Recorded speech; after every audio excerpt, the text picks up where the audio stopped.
I thought he was going to give me either a piece of gold or an extra rug or something. I'm in shopping mode, ladies. You know, shopping mode. You kind of forget about praying when you're shopping. So I go home, I wait a couple of weeks, he phones me up.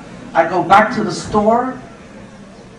He takes me through a back door. My car was parked around the back. He's got this big rug rolled up. So I'm obviously thinking there must be another rug in there and I've got favor. You know, that's how I was thinking. He said, come back into the store. I said, uh-oh. I go back into the store. He does this. Under his little counter, he pulls out a book.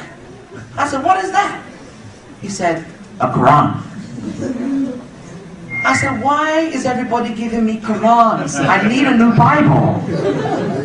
He said, sister. He opened it. He said, you must read this book. I said, no, I can't read this. This is Arabic. I can't read this. He said, read the middle part. This is the transliteration. So I tried, because, you know, I was raised with the Hebrew thing going on. I thought I could try. I tried to say, oh no, I sound silly, I'm not doing it. He said, for every word you try to get, Allah subhanahu wa ta'ala will bless you 50 blessings. He said, if you make a mistake and you go back and try again, He'll bless you again. I said, Allah will give me 50 blessings? He said, yes. I took it home. It was a beautiful one. It was big. When I got home, I said it was shaitan, but it wasn't shaitan. I realized I was set up from above. But at that time, I thought it was shaitan.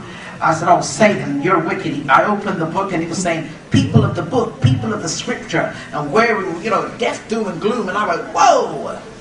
So this is what everybody's giving me, a Quran, to tell me I'm no good and I'm going to hell, I'm a polytheist? So I put the book on the shelf with the other Qurans and the other surahs and everything else. I carried on running my church. The dreams intensified. And then I started to notice a great change in the church. Being in it so long, almost 30 years, I recognize, you know, dark age when I see it. I noticed the women were coming more and more naked.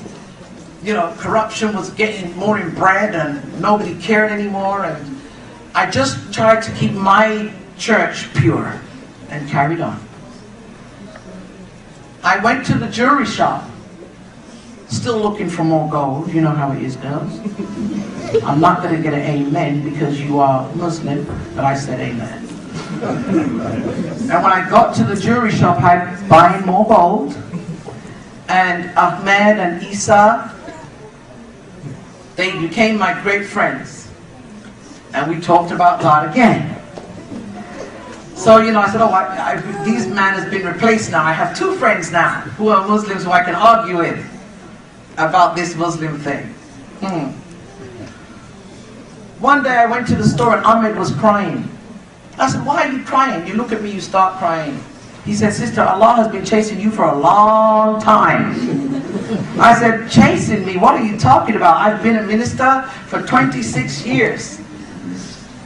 I have 9 degrees in biblical archaeology and theology. I've traveled the world preaching. I've almost raised the dead. I'm trying to walk on water. What do you mean?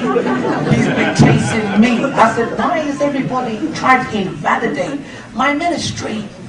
He said, I'm not trying to invalidate your ministry. He said, I have something for you. I said, not another Quran. He said, sister, one more Quran. But he took the string, which the other people didn't do. And he said, this one is only in English. And he pulled it down at part 23, the believer. He said, you read from here to the back. You're already a believer. You do not need this. If you read this, you're going to think it's like the Bible. Read from here back. And then read from the front to the string. Sounded like a plan. I said, you know, Ahmed, I like you and I respect you, Brother Isa. Said, oh, just go ahead and read it. You know, he's about this high, he's from Iraq. Bless him. I said, I don't trust you. You have bushy eyebrows. I said, Ahmed, I don't like your friend. I want to like him because I should, but he's got bushy eyebrows. What do I do? He said, trust me, he's really nice. You're going to be his best friend. I said, I took the book home. I said, I will read it. He said, promise me I said, I promise you I will read it. Now, one thing I don't do is tell lies. So I said, I'm going to have to read it now, I promised. So I put it, held it. It was a beautiful Quran. It looked like his personal Quran. He showed me a little DVD taping of a girl about this high in Iraq, who was, the audience was saying, page 196, the name of the surah, give me all the way to the next 50 verses. And this girl was just reeling it off. I'm like, no way, not possible, impossible. Then another one said, okay, Baqarah, 142, all the way down to, and she was just reeling it off, very relaxed. I said, what kind of children are these? He said, these are the gifted children of Islam. I said, gifted children of Islam? I said, send it to me on the email. He sent it. I played it at the house. It sounded good. I didn't know what she was saying. I felt like I knew, but I didn't. And I went home and I started to read. When I started to read,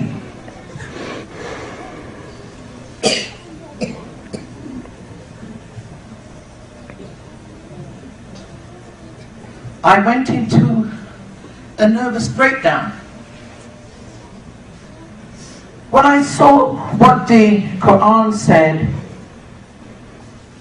about the mess of the church, the Jews, unbelievers, when it straightened out the crucifixion, it straightened out Maryam, it made everything straight. It also made me realize that I had made a big mistake. I only gave them what was handed down to me. Had I known, I would have never did. God knows. I prayed and I asked God to guide me, help me. If this book is true, tell me the truth, and whatever